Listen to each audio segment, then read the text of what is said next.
Hello friends, welcome back to my channel. तो आज की इस वीडियो में मैं एक्सप्लेन करने वाली हूँ 2015 में आई क्राइम थ्रिलर मूवी NH10 को। तो आइए शुरू करते हैं।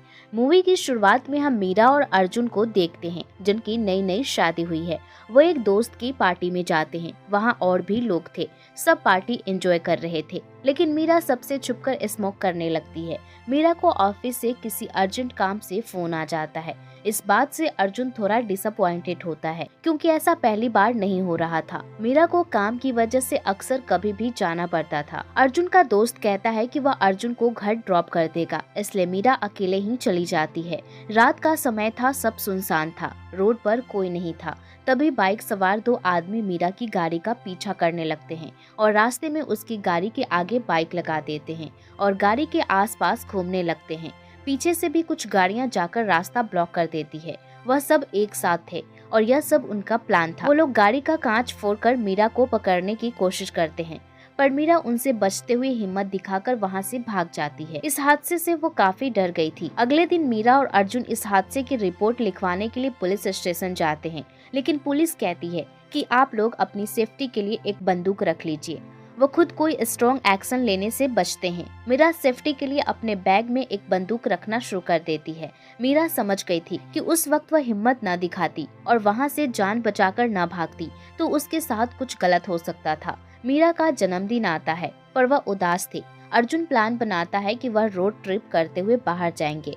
उसने एक विला बुक किया है, वो वहीं पर बर्थडे सेलिब्रेट करेंगे। वह दोनों सारी तैयारी कर लेते हैं। रोड ट्रिप शुरू होती है और दोनों खुशी खुशी जा रहे होते हैं। थोड़ा सफर तय करने के बाद भूख लगती है, इसलिए वो दोनों खाना खाने के लिए एक ढाबा पर रुकते हैं। वहाँ घबराई हुई हालत में पिंकी नाम की एक लड़की मीरा के पास आती है और उससे कहती है कि मेरी मदद करो, वो लोग मेरे पति को मार डालेंगे। मीरा किसी भी प्रॉब्लम में नहीं फंसना चाहती थी, इसलिए वो उसकी मदद नहीं करती और उसे इग्नोर करके चली जाती है।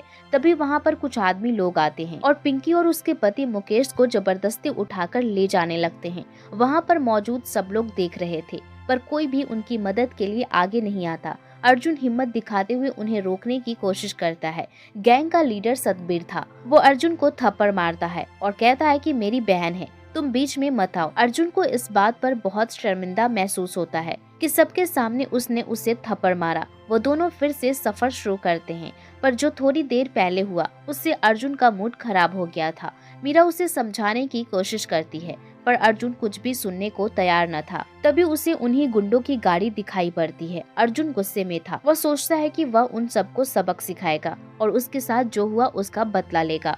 वो बहुत सारे लोग थे और अर्जुन अकेला, क्योंकि मीरा भी नहीं चाहती थी कि वो उनसे कोई दुश्मनी मोल ले। पर अर्जुन को उन लोगों का कोई डर नहीं था। इसका एक कारण यह भी था कि उसके पास बंदूक थी। मीरा उसे कुछ भी गलत करने से मना करती है और समझाती है कि इन सब में मत पड़ो, यहाँ से चलो। लेकिन अर्जुन बंदूक ले जाता है और देखता है कि वो लोग लड़के और लड़की दोनों को ही बुरी तरह मार रहे हैं। मारने की वजह यह थी कि सतबीर की बहन पिंकी दूसरे जात के लड़के मुकेश के साथ शादी करके घर से भाग गई थी।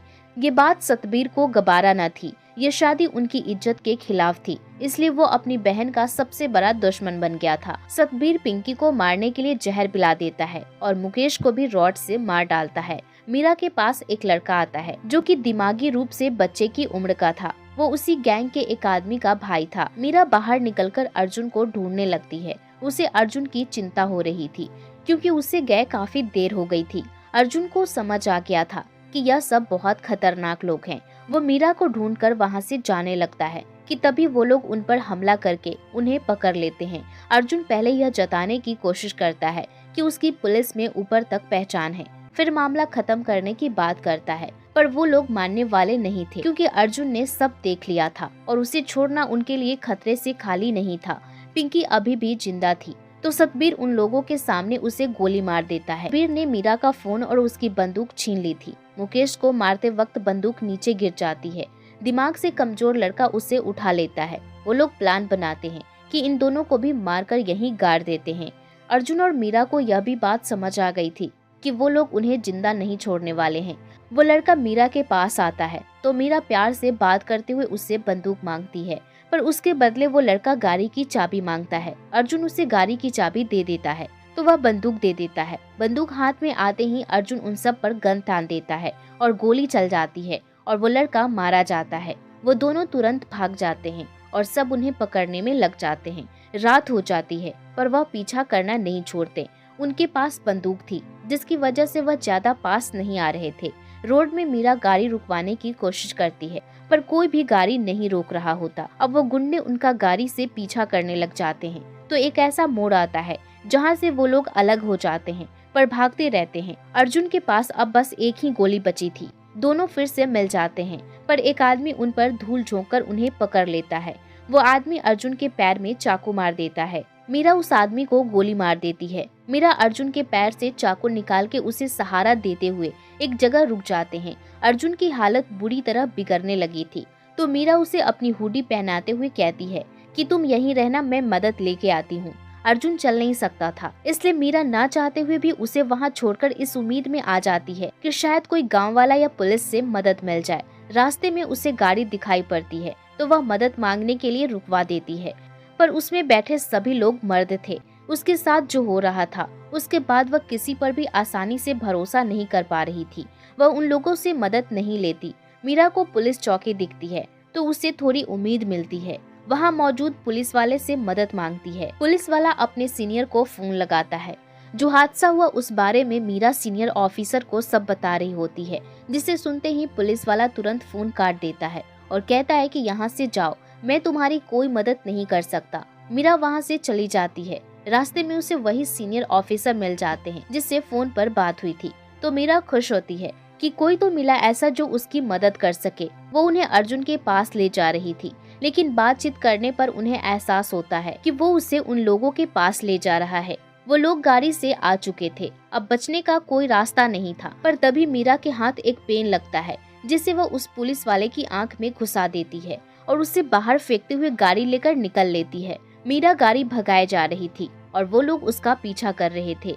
मीरा का ध्यान भटकता है और गाड़ी पलट जाती है लेकिन फिर भी वो वहाँ से भाग जाती है। मीरा एक टीले पर चढ़कर अटक के छुपी हुई थी। सतबीर का मामा उसे देख लेता है तो मीरा पूरी ताकत लगाकर ऊपर चढ़ जाती है पर उनके हाथ नहीं आती। ऊपर चढ़कर उन पर पत्थर फेंकती है। वो लोग दूसरे रास्ते से पीछा करते हैं। मीरा को एक घर मिलता है जहाँ एक आदमी अपनी पत्नी के साथ रहता था। वह उनसे मदद मांगती है। वह कहते हैं कि आप गांव के सरपंच के पास जाइए, वही आपकी मदद करेंगे। इसी बीच वो लोग वहां आ जाते हैं और आदमी से पूछताछ करते हैं पर आदमी उन्हें कुछ नहीं बताता। मीरा भागते भागते गांव पहुंचती है जो कि पूरा खाली था क्योंकि सब नौटंकी देखने गए थे। मीरा को एक बच्चा दिखाई देता है जो कि सरपंच का पोता था। उसकी हेल्प से मीरा सरपंच के घर पहुंच जाती है। सरपंच और उनकी बहू मीरा की मदद करते हुए उसे कमरे में लिटा देते हैं। मीरा उन्हें सब कुछ बताने लगती है पर सरपंच को कम सुनाई देता था। सुनने के लिए वह कान की मशीन पहनती थी जो कि उस वक्त नहीं पहनी थी। मीरा अपनी बात कहती है। बहू सब सुनकर घबरा जाती है। सरपंच की कान की मशीन उसके हाथ में थी पर फिर भी झूठ बोलती है कि मिली नहीं ताकि वह मीरा की बात ना सुन सके। सरपंच बहू को थप्पड़ मारती है और कहती है कि तुझसे एक काम नहीं होता, मेरी कान की मशीन कहाँ है। वो बच्चा यह सब देख वहाँ खड़े हंस रहा था। मीरा को समझ नहीं आता कि सब ऐसे बर्ताव क्यों कर रहे हैं पर फिर भी वह अपनी बात बोले जा रही थी। सरपंच कान की मशीन लगा लेती है और मीरा की बात सुनते ही उसे और अपनी बहू दोनों को कमरे में बंद कर देती है। मीरा को वहाँ पिंकी की फोटो दिखाई पड़ती है तो उसे समझ आता है कि वह गुंडों के घर में ही चली आई है। वह पिंकी के कमरे में ही मौजूद थी। सरपंच उन लोगों को फोन कर देती है तो वो लोग तुरंत आ जाते हैं। वो पहले अपने बेटे सतबीर को एक तमाचा मारती है कि इस मुसीबत को तुम खत्म क्यों नहीं कर पा रहे, अगर मीरा भाग जाती तो हम सब खतरे में आ जाते। सरपंच सतबीर से कहती है कि अपनी बीवी को भी लाओ और उसे भी मारो क्योंकि वो इसकी मदद कर रही थी। सतबीर मीरा को बहुत मारता है और घसीटते हुए बाहर ले जाता है जहाँ उसकी माँ भी उसे मारने लगती है। सरपंच मीरा को मारने के लिए आगे बढ़ती है तो मीरा दांत से उसका हाथ काट के उसके पोते को पकड़ लेती है और धमकी देती है कि अगर कोई भी आगे बढ़ा तो इसे कुएं में फेंक दूंगी। सब रुक जाते हैं क्योंकि वह लोग उसे बहुत प्यार करते थे और उसे खोना नहीं चाहते थे। मीरा गाड़ी की चाबी मांगती है और सबको घर के अंदर जाने को कहती है और बहू से कहकर बाहर से कुंडी लगवा देती है और वहाँ से निकल जाती है कि वो अब बच जाएंगे। पर वो देखती है कि अर्जुन अब होश में नहीं है। उन लोगों ने उसे मार डाला है। उसके खून से उन्होंने दीवार पर मीरा के लिए एक गंदी गाली लिखी थी। मीरा बहुत रोती है। उसके आंसुओं में गुस्सा भी था। और दुख भी था। उसने अर्जुन को बचाने की हर कोशिश की, लेकिन उसे बचा नहीं पाई। अगर उसे खुद को ही बचाना होता तो वो कब का भाग चुकी होती, लेकिन अर्जुन उसके साथ था, पर अब वो उसे खो चुकी थी। वो लोग अब बाइक से उसे ढूंढने जा रहे होते हैं, क्योंकि उनकी गाड़ी मीरा के पास थी। मीरा फुल स्पीड में गाड़ी एक आदमी के ऊपर चढ़ा देती है और वो मारा जाता है। सतबीर और दूसरा लड़का वहाँ से भाग जाते हैं, तो मीरा दूसरे लड़के का पीछा करते हुए उसके ऊपर भी गाड़ी चढ़ा देती है। सबका ऐसे ही खात्मा हो जाता है। अब सिर्फ सतबीर और उसका मामा बचे थे। वो रॉड लेके उनका इंतजार कर रही होती है। जैसे ही बाइक से आते हैं, मीरा उन पर हमला कर देती है, जिससे कि उनका बैलेंस बिगड़ता है और मामा मारा जाता है। सतबीर घायल था, इसलिए भाग नहीं सकता था, तो मीरा रॉड से उसे मार देती है। वहाँ पर सरपंच आ जाती है, तो वो कहती है कि बेटी थी मेरी, पर जो करना था सो करना था। मीरा भी यही कहती है कि जो करना था सो करना था। ये कहकर वो वहाँ से पैदल निकल जाती है। इसी के साथ ये मूवी यहीं पे खत्म हो जाती है। तो दोस्तों, ये थी हमारी आज की मूवी एक्सप्लेनेशन। आपको हमारी ये वीडियो कैसी लगी कमेंट कर जरूर बताएं। वीडियो को लाइक और चैनल को सब्सक्राइब जरूर करें। और दोस्तों, अगला एक्सप्लेनेशन आप किस मूवी पर देखना चाहेंगे, कमेंट बॉक्स खुला है, हमें अपनी राय अवश्य दें। बाकी जल्द ही मिलती हूँ अगली वीडियो में। तब तक आप अपना ख्याल रखें।